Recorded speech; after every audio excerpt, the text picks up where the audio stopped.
yang melanda di kota Cilegon, Banten mengakibatkan Seorang pekerja pembangunan pabrik kimia hanyut terbawa arus banjir saat melintasi aliran kali menuju lokasi bekerja.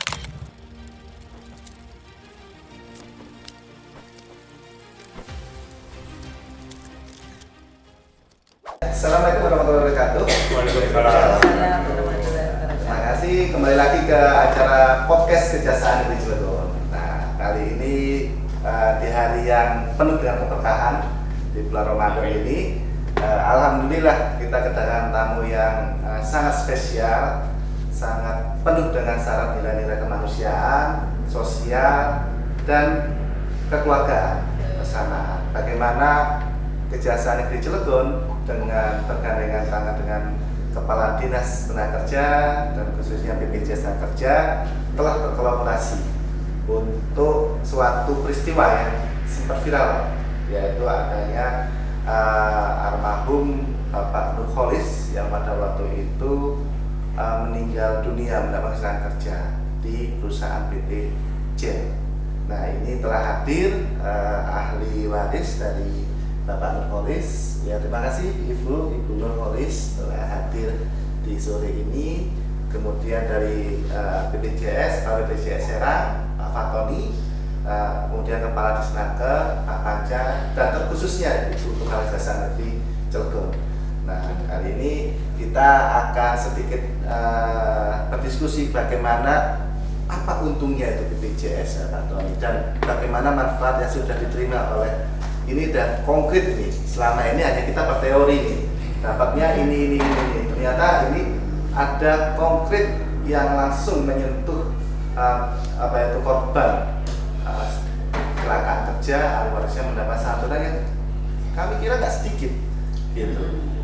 Kalau orang bisnis mau izin, gitu, ini untung sekali, gitu. Iurannya cuma puluhan ribu, dapatnya ratusan juta. Kalau kacamata bisnis, gitu. Tapi ini sekali lagi mungkin bisa disampaikan Pak Tony, kemudian bagaimana prosesnya bagaimana santunan itu terjadi itu. Nah, mungkin sekiranya izin ke Pak Tony dulu, apa ya Pak, apa itu yang program yang telah dilaksanakan untuk santunan jaminan kecelakaan kerja meninggal dunia almarhum Pak Nurholis, barangkali bisa disampaikan. Terima kasih waktunya. Silakan. Pertama-tama saya ucapkan terima kasih dulu ya dari KJRI, Pak Kadis Naker, Pak Cilegon yang sudah mensupport kami ya, walaupun kami berdiri dari undang-undang tetapi tanpa support dari stakeholder tidak akan berjalan mulus di implementasinya. Itu satu. Jadi banyak kelolaan yang sudah dilakukan dari Kejaksaan Negeri Cilegon dengan dari Disnaker juga. Nah, jadi gini, salah satu kami itu diamanahkan 5 program: kecelakaan kerja, kematian, hari tua, pensiun, dan kehilangan pekerjaan. Nah, jadi itu 5 program. Pada saat kita bicara sekarang adalah santunan akibat kecelakaan kerja yang mengakibatkan meninggal. Di mana dalam ketentuannya gitu kan, apabila dia perlu perawatan, kita berikan perawatan sesuai indikasi medis. Jadi bahasa unlimited tidak unlimited tapi sesuai indikasi medis, di mana standar perawatannya kelas 1 rumah sakit umum pemerintah setempat. Nah, selama perawatan karena dia tidak berpenghasilan, kami ada santunan sementara tidak mampu bekerjanya. Dan apabila terjadi kecacatan atau meninggal, maka itu akan diberikan santunan kecacatan atau meninggal.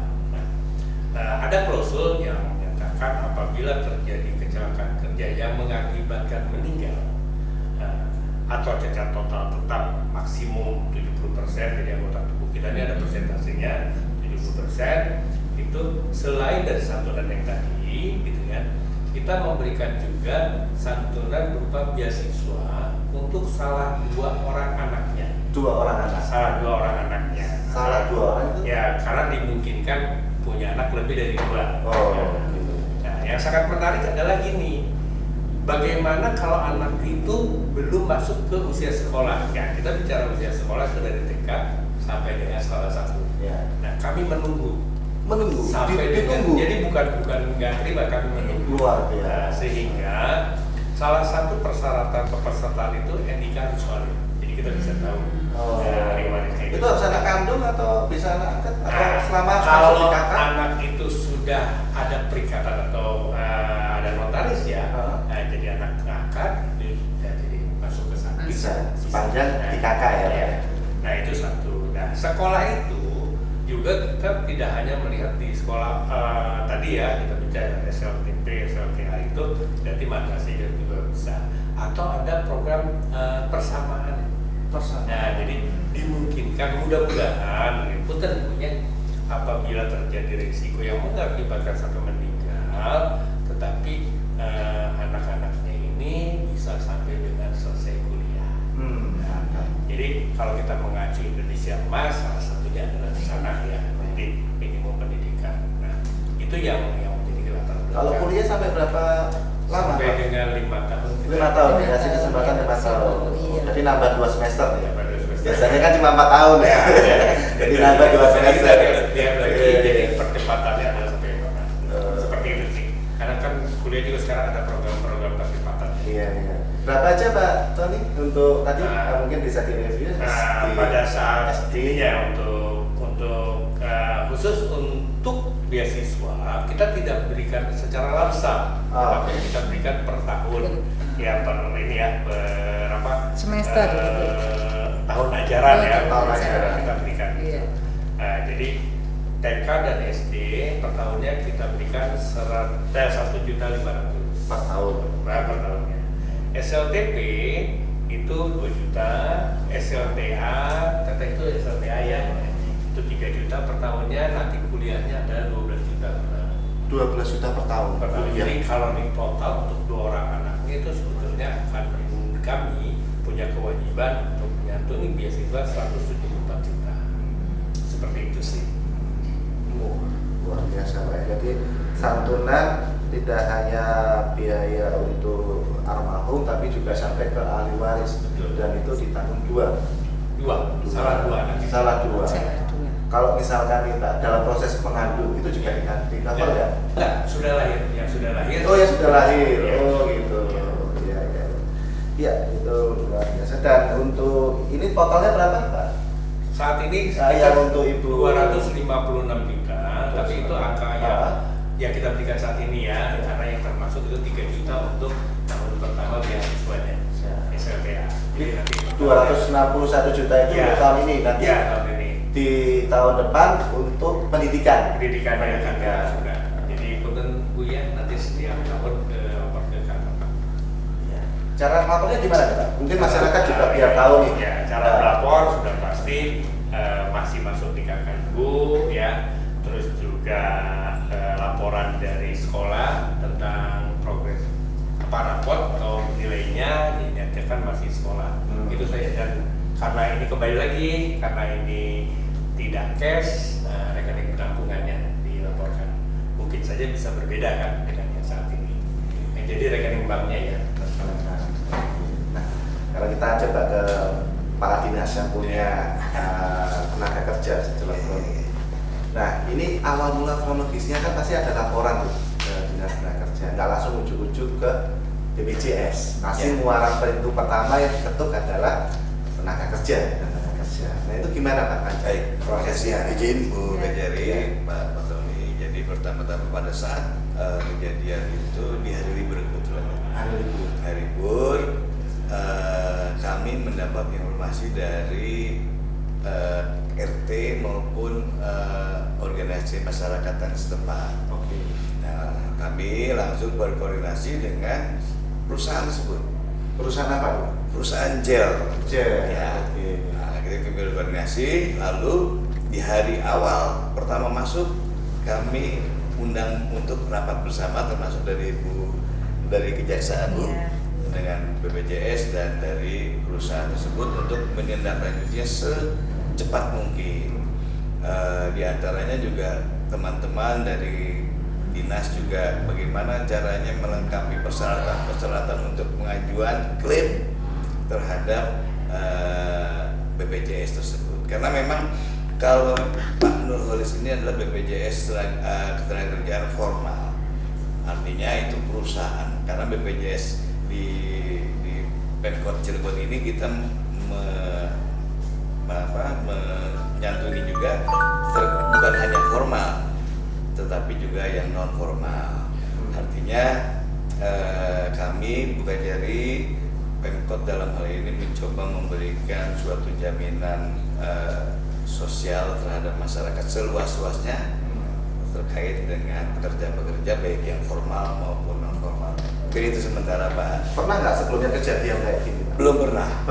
Baru pertama itu dengan Pak Nurholis ya, yang secara langsung kami Turun langsung. Gitu. Iya. Nah, pada waktu itu PTJ ada kooperatif atau sempat Alhamdulillah PTJ sangat kooperatif karena awalnya kita tidak tahunya kan hanya pegawai lote. Tahunya Pegawai lote karena kondisi kejadiannya ada di lote. Jadi kita koordinasi dengan lote menerangkan bahwa ini dari jail, baru kita kontak dengan HRD jail itu. Kooperatif. Alhamdulillah. Baik ya, jadi dari beberapa pertemuan kemarin akhirnya juga dari perusahaan dan BPJS memberikan santunan. Tapi dari perusahaan sendiri ada info ngasih santunan? Sampai sekarang belum, teman. Sementara waktu kita pertemuan itu awal akan memberikan suatu kadede, tapi bukan bicara aturan gitu ya, tapi kadede itu apa ya? Suatu Kayak kerohiman kayak gitu ya. Iya, bahasa Sundanya ya. Iya. Perlu dari hackback kan itu. Ya, jadi PTJ masih belum terinfo nih. Belum. Dan sampai sekarang memang tadi juga seperti kami hubungi mungkin terkendala informasi yang kurang nyambung komunikasi. Belum ada nyambung lagi gitu ya. Cuma yang jelas di awal ada niatan dari mereka sendiri sebagai perusahaan yang mempunyai pekerja yang kebetulan mendapat musibah di luar aturan ketenagakerjaan akan memberikan suatu santunan. Ya nanti mungkin dikawal karena Ya. belum artinya ketika BPJS ini sudah memberikan tidak menghilangkan kewajiban suatu perusahaan itu, karena perusahaan punya peraturan perusahaan, ada PKB atau peraturan itu untuk proses hal yang demikian ini gitu. Jadi tidak serta-merta menghilangkan kewajiban perusahaan di situ. Nah mungkin mohon izin nih Ibu Kajari ini untuk tanggapan ataupun proses yang telah dilakukan BPJS Nakes sama Dinas Tenaga Kerja untuk santunan jaminan kecelakaan. Mungkin mohon izin. Pertama, saya menyampaikan turut berbelasungkawa atas meninggalnya almarhum Pak Nurholis. Musibah itu kan kita tidak tahu datangnya. Ini juga musibah itu akhirnya menggerakkan kita semua sebenarnya. Kita juga berterima kasih. Kadangkala musibah itu mendatangkan menggerakkan hati kita. Termasuk pada saat kejadian itu kemudian di-share kita kan dalam Forkopimda kita saling tukar informasi. Begitu tahu kejadian itu, saya sampaikan kepada tim Datun, ke Kasih Datun, kita harus berperan di situ. Karena apa? Fungsi kejaksaan dengan bidang perdata dan tata usaha ini adalah satu fungsinya, adalah kewajiban kita melindungi hak-hak keperdataan masyarakat. Nah, pada saat musibah seperti itu kan ada hak keperdataan, yaitu dia harus dilindungi, ahli warisnya, hak-haknya harus disampaikan. Yang bisa memberikan hak-hak keperdataan pada saat musibah itu tentu saja, apalagi musibahnya dalam rangka menjalankan pekerjaannya. BPJS Ketenagakerjaan. Kemudian siapa yang kemudian turut juga harus bertanggung jawab? Dinas Tenaga Kerja. Karena dia punya kewajiban melindungi setiap pekerja. Apalagi itu misalkan warga masyarakat. Makanya karena dua-duanya ini adalah pemerintah, maka tugas bidang Datun adalah bagaimana memfasilitasi, memediasi agar dua pihak yang melindungi hak-hak keperdataan itu bisa langsung bersinergi. Makanya peran kejaksaan adalah bagaimana memastikan hak keperdataannya dari Bu Nurholis itu bisa segera diterima dan memastikan itu prosedurnya benar, jaminan. Inilah tugasnya kejaksaan. Maka kalaupun ada kadang masyarakat bertanya, ngapain sih kejaksaan kok turut ikut-ikutan? Karena pidana terus kita pidana terus. Padahal kita punya fungsi sebenarnya ini yang masyarakat belum tahu. Makanya ini kesempatan yang bagus untuk bisa mengenalkan tugas fungsi kejaksaan itu banyak sekali. Salah satunya ini. Makanya Bu Nurholis hanya itu yang bisa bisa disumbangkan oleh kejaksaan, bagaimana bisa memfasilitasi BPJS Tenagakerjaan, Dinas Tenaga dan perusahaan PT JEL itu agar nantinya bisa memberikan hak yang optimal, yang maksimal kepada Bu Nurholis. Alhamdulillah pada hari ini itu bisa terlaksana. Kita nantinya dari BPJS Ketenagakerjaan memberikan santunan, bahkan luar biasa ini, full sampai sarjana. Itu luar biasa. Kalau saya bandingkan, Mbak, dengan apa yang dialami mungkin teman-teman yang PNS ya. Biasanya itu kalau yang namanya meninggal, paling banter itu ya mungkin kalau di PNS atau di kayak TNI peningkatan pangkat ya. Kenaikan pangkat yang memerta. Kemudian paling banter berapa sih kayak kenaikan gaji nggak seberapanya. Makanya Bu Nurholis ya ada musibah, tetapi kita juga patut bersyukur karena di balik musibah itu kemudian hak-haknya si Nailia putri ibu itu tetap terpenuhi, gitu kan. Mudah-mudahan ini juga memperlancar nanti almarhum di alam sana ya. Mudah-mudahan beliau juga meninggalnya husnul khotimah, meninggalkan istri dan anaknya itu sudah terjamin. Ya, ini makanya kita juga harus tidak henti-hentinya mengajak masyarakat untuk bisa turut aktif di kepesertaan BPJS karena manfaatnya nyata, konkret. Apa yang ya Bu Nurholis gimana Bu dengan adanya santunan ini? Perasaan Bu Nurholis atau manfaatnya seperti apa yang dirasakan Bu Nurholis? Selama ini kan saya terbantu ya istilahnya. Kadang kan kalau mikir gimana nih biaya sekolah, tapi semenjak ada BPJS alhamdulillah istilahnya tenang. Alhamdulillah tenang. Jadi sekarang Ibu enggak usah khawatir. Meskipun yang mencari nafkah sudah tenang di alam sana, tetapi anak Ibu tetap terjamin pendidikan. Oke? Nah, ini juga saya berharap bahwa kejaksaan semuanya, Dinas Tenaga Kerja dan BPJS kita turut berkontribusi kepada bagaimana masyarakat itu terlayani, ya, terlayani tentu akan mendorong pada akselerasi pembangunan kita. Nah, mudah-mudahan apa yang kita lakukan, meskipun ini sudah menjadi tanggung jawab kita bersama, ini memberikan energi buat semuanya, memberikan manfaat yang besar buat masyarakat, dan bagi kita mudah-mudahan apa yang kita lakukan balasannya adalah pahala. Amin ya rabbal alamin. Demikian kasih Datun. Siap. Ini Dari sedikit Bu, kita, dari ya, Ibu Nurholis. Iya. Nah, Bu Nurholis ribet enggak ngurusnya ini Bu?